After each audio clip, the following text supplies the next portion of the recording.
શું લીધું આપણે Zn પ્લસ Xcl સૂત્ર આપણે લખાવેલું છે ઇક્વેશન ZnCl2 પ્લસ H2 બને HCl લાગ્યો તો ZnCl2 પ્લસ H2 હવે એમાં કન્ડિશન એપ્લાય કરી છે ધારો કે એની અંદર 1H2SO4 એડ કરીએ તો બીજા ચેપ્ટરમાં આવશે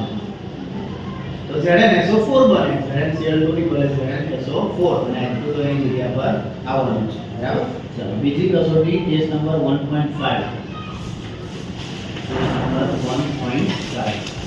1.5 ની અંદર તમે જોશો તો FeSO4 7H2 જે આપણે ક્લાસની અંદર બતાવેલું છે FeSO4 7H2 આછા ગ્રીન કલરનો પદાર્થ આવે એ આછા ગ્રીન કલરનો પદાર્થને આપણે લઈશું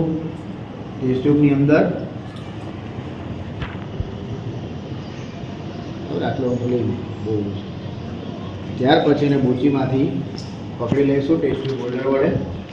અને બન્સર બર્નર આ બર્નરનું નામ ખબર ને બન્સર બર્નર કહેવાય રોબર્ટ બર્નર એવો જરૂર એની અંદર એને હીટ કરશું ચાલો હીટ કરશું એટલે પહેલાં શું દેખાશે આપણને 3 સ્ટેજની પ્રોસેસ છે આપણે સમજાવેલું FeSO4 7H2 લીધું એને હું હીટ કરું એટલે સૌથી પહેલાં પાણીના અણુ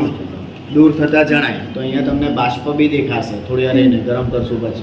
પછી સેકન્ડ પોઈન્ટ પર શું આવશે SO2 SO3 ની વાસ એ વાસ આપણે કરશું એટલે મીન્સ તમે બધા સ્મેલ બી કરશો એ સ્મેલ આવ્યા પછી જે પદાર્થ અહીંયા બાકી રહેશે કાળા કથ્થાઈ રંગનો એ હશે Fe2O3 એટલે શું કહેવાય Fe2+ હતો ફેરસ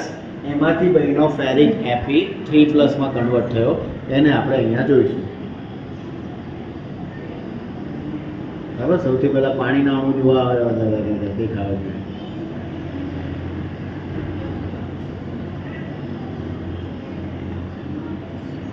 થોડા પાણીના અણુ દેખાવા માટે આ પીગળવામાં આવ્યું દેખાયું હજુ વધારે દેખાશે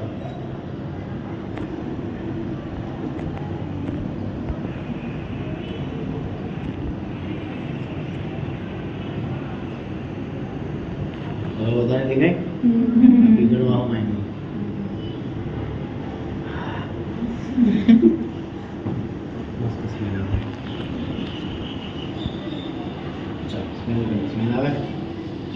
जल्दी जल्दी नाक लाओ जो चलती रहे जल्दी नाक लाओ